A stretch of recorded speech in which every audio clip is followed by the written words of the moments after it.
हलाल करते रहेंगे तो कभी जलेगी नहीं वो माचिस।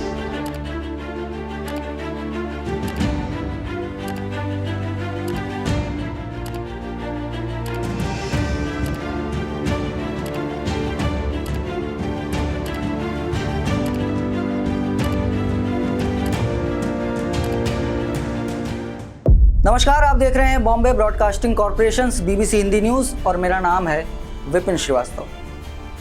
क्या आपने कभी सोचा है कि जिस माचिस से आप दिया जलाते हैं, जिस साबुन से आप नहाते हैं, जिस सीमेंट से आप अपने सपनों का घर बनाते हैं और जिस शाकाहारी नमकीन को आप बड़े चाव से चाय के साथ खाते हैं, क्या उसका भी कोई धर्म हो सकता है?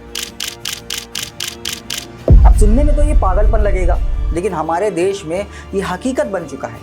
हाल ही में वंदे भारत ट्रेन में एक यात्री को हलाल चाय परोसी गई। पहले तो आप उसका ये वीडियो देखिए।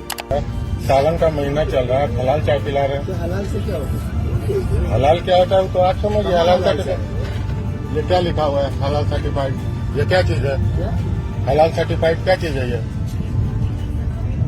इसमें मसाला ठीक प्रीमिक्स है। नहीं, हलाल सर्टिफाइड क्या होता है हमको जानना चाहिए ना। हलाल से आई समझते हैं और सारा चीज समझते हैं। हलाल क्या होता है ये हमको समझाइए। समझा देंगे। यात्री ने सवाल किया कि चाय में आखिर हलाल क्या होता है। जवाब किसी के पास नहीं था। ये सवाल फिर भी बहुत गहरा है। आखिर शाकाहारी चीज़ों पर हलाल का ये ठप्पा क्यों है? क्या ये आपकी पसंद है या आप पर थोपा गया कोई गुप्त एजेंडा है? आज हम हलाल इकॉनमी के उस अंधेरे सच का पर्दाफाश करेंगे जिसे सुनने के बाद आपके पैरों तले जमीन खिसक जाएगी।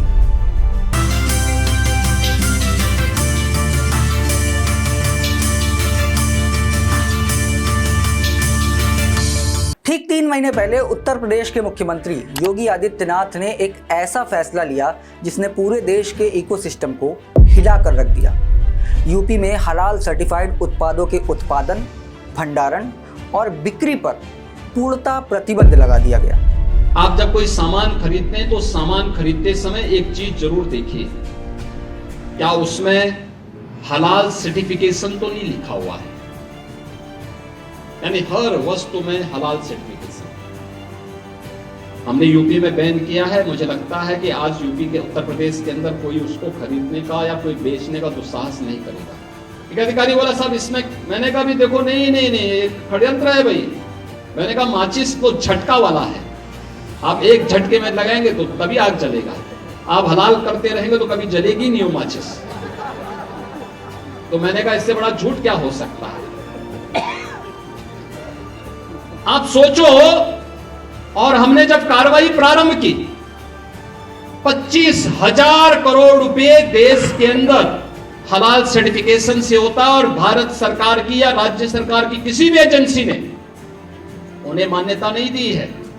ये सारा का सारा पैसा आतंकवाद के लिए, लव जिहाद के लिए और धर्मांतरण में दुरुपयोग होता है और इसीलिए उत्तर प्रदेश ने इसके खिलाफ बड़ी कार्रवाई प्रारंभ की है कि हलाल सर्टिफिकेशन के नाम पर भारत के उपभोक्ताओं का शोषण करने वालों के खिलाफ सख्त कार्रवाई होनी ही चाहिए और इस कार्यक्रम को हमें भी सतर्कता पूर्वक देखना चाहिए। कोई सामान खरीदते हैं तो जरूर देखिए कि जीएसटी हमें देना है, लेकिन यह भी देखिए कि हलाल सर्टिफिकेशन के नाम पर एक फूटी कौड़ी भी नहीं देनी चाहिए।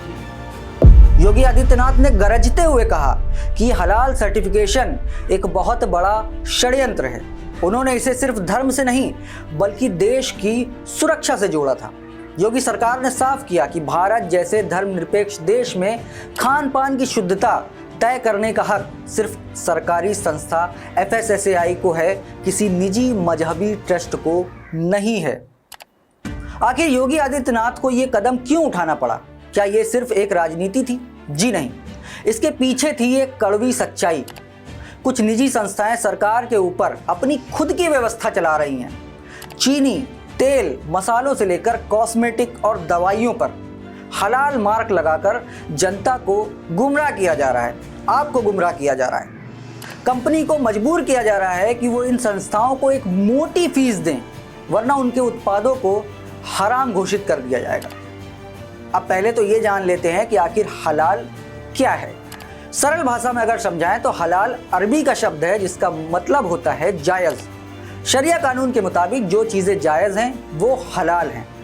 स्टार्टिंग में ये केवल मीट तक सीमित था, जहां जानवरों को एक विशेष तरीके से ज़िबा किया जाता है, लेकिन आज ये मीट की दुकानों से निकलकर आपकी रसोई के हर डब्बे पर कब्जा कर चुका है। भारत में हलाल सर्टिफिकेशन का इतिहास कोई बहुत ज़्यादा पुराना नहीं है। इसकी शुरुआत 1974 में इंदिरा गांधी सरकार में हुई थी। इतिहासकारों का मानना है कि एक समुदाय के वोटर्स को लुभाने और तुष्टीकरण की राजनीति के चक्कर में इंदिरा गांधी सरकार द्वारा इस हलाल सर्टिफिकेशन प्रोग्राम का समर्थन किया गया था।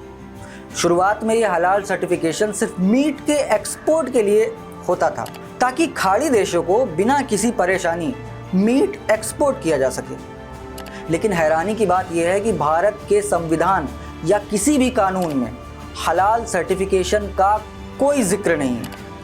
FSSAI एक्ट 2006 स्पष्ट कहता है कि गुणवत्ता का मानक सरकार तय करेगी। फिर ये निजी ट्रस्ट आखिर कैसे तय करने लगे कि देश क्या खाएगा और क्या नहीं? ये कानून की धज्जियां उड़ाने जैसा नहीं है तो फिर और क्या है? धीरे धीरे हलाल का ये मकड़जाल फैलता गया। पहले मीट, फिर दूध, फिर कॉस्मेटिक, फिर दवाइयाँ और अब सीमेंट और माचिस तक पर यह हलाल का ठप्पा लग रहा है। कंपनियों को डराया गया कि अगर उनके पास हलाल सर्टिफिकेट नहीं होगा तो वो एक बड़े बाजार से हाथ धो बैठेंगे। ये इकोनॉमिक टेररिज्म की शुरुआत थी। बिना किसी सरकारी ऑडिट के ये निजी संस्थाएं अरबों रुपए वसूलने लगी थी। सवाल ये है कि अरबों रुपए आखिर जा कहाँ रहे हैं? अब बात करते हैं उस सबसे खतरनाक पहलू की, यानी टेरर फंडिंग की। उत्तर प्रदेश पुलिस की FIR में साफ लिखा है कि हलाल सर्टिफिकेशन से होने वाली कमाई का इस्तेमाल संदिग्ध गतिविधियों में हो रहा है। जमीयत उलेमाए हिंद जैसी संस्थाएं खुद मानती हैं कि वे इस पैसे का इस्तेमाल उन लोगों को कानूनी मदद देने में करती हैं जो आतंकवादी गतिविधियों के आरोपी हैं। आप ये इनकी वेबसाइट देखिए। ये इनकी वेबसाइट का अबाउट सेक्शन है, जहां पर इन्होंने क्लियरली मेंशन किया है कि इस पैसे का एक हिस्सा उन लोगों को बचाने में इस्तेमाल किया जाता है जो लोग आतंकी गतिविधियों में संलिप्त हैं और उन पर केस चल रहा है। क्या हमारे देश का पैसा उन लोगों को बचाने में इस्तेमाल होगा जो इस देश को बर्बाद करने की साजिश रचते हैं? ये सवाल आपको खुद से पूछना पड़ेगा। जांच एजेंसियों के राडार पर एक और कड़वा सच है और वो है धर्मांतरण। आरोप है कि हलाल इकॉनमी जो विशाल फंड इकट्ठा होता है उसका एक हिस्सा उन गिरोहों तक पहुंचता है जो गरीब और लाचार लोगों का धर्म परिवर्तन कराते हैं। इसे आर्थिक जिहाद भी कहा जाता है। जब बाजार पर ही कब्जा हो तो आप विचारधारा को भी नियंत्रित कर सकते हैं। ये उसका सबसे बड़ा एग्जाम्पल है। लेकिन सवाल ये है कि क्या ये भारत की डेमोग्राफी बदलने की एक गहरी चाल है? इतना ही नहीं, हलाल सर्टिफिकेशन की फंडिंग से आपकी बेटियों को भी निशाना बनाया जा रहा है। इस सर्टिफिकेशन से मिले हुए फंड से, जिसमें आपकी ही कमाई शामिल है, उससे आपकी ही बहन बेटियों को लव जिहाद का शिकार बनाया जा रहा है। अब ये सवाल आप अपने आप से पूछिए कि क्या आप किसी ऐसे गैर जरूरी सर्टिफिकेशन को फंड करेंगे जिसका इस्तेमाल कर आपकी ही बहन बेटियों की इज्जत के साथ खिलवाड़ हो सके? अब आइए समझते हैं कि क्यों हलाल सर्टिफिकेशन भारत जैसे देश के लिए इतना घातक है। सबसे पहली चीज़ ये कि एक धार्मिक व्यवस्था को सेक्युलर बाजार पर जबरदस्ती थोपता है। दूसरा ये कि ये झटका मीट बेचने वाले छोटे व्यापारियों और गैर मुस्लिम दुकानदारों को उनके ही बाजार से बाहर कर देने की साजिश करता है। इसके अलावा बिना ऑडिट अरबों रुपए का लेन देन देश की सुरक्षा के लिए एक टाइम बम जैसा है। कंपनियां सर्टिफिकेशन की फीस आपकी जेब से वसूलती हैं, यानी आप अनजाने में उस व्यवस्था को फंड कर रहे हैं जो आपके ही खिलाफ हो सकती है। अब वक्त आ गया है जागने का। ये सिर्फ खाने की पसंद का मामला नहीं है, ये कोई धार्मिक मामला नहीं है, ये देश की अखंडता और आपकी सुरक्षा का मामला है। अगर खान पान सरकारी मानकों पर आधारित है तो किसी और संस्था के ठप्पे की ज़रूरत क्यों है? क्या आप चाहते हैं कि आपके खून पसीने की कमाई का इस्तेमाल उन ताकतों को पालने में हो जो देश के ही खिलाफ हैं? फैसला आपको करना है।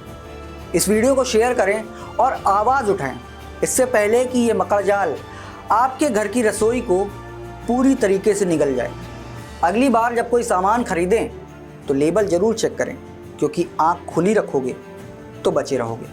अगर ये वीडियो पसंद आया है और आप हमारी बातों से इत्तेफाक रखते हैं तो इसे अपने परिवार, दोस्तों और रिश्तेदारों के साथ शेयर करें। इसी तरह के और वीडियोस के लिए हमें सब्सक्राइब करें और देखते रहें Bombay broadcasting corporation BBC Hindi news.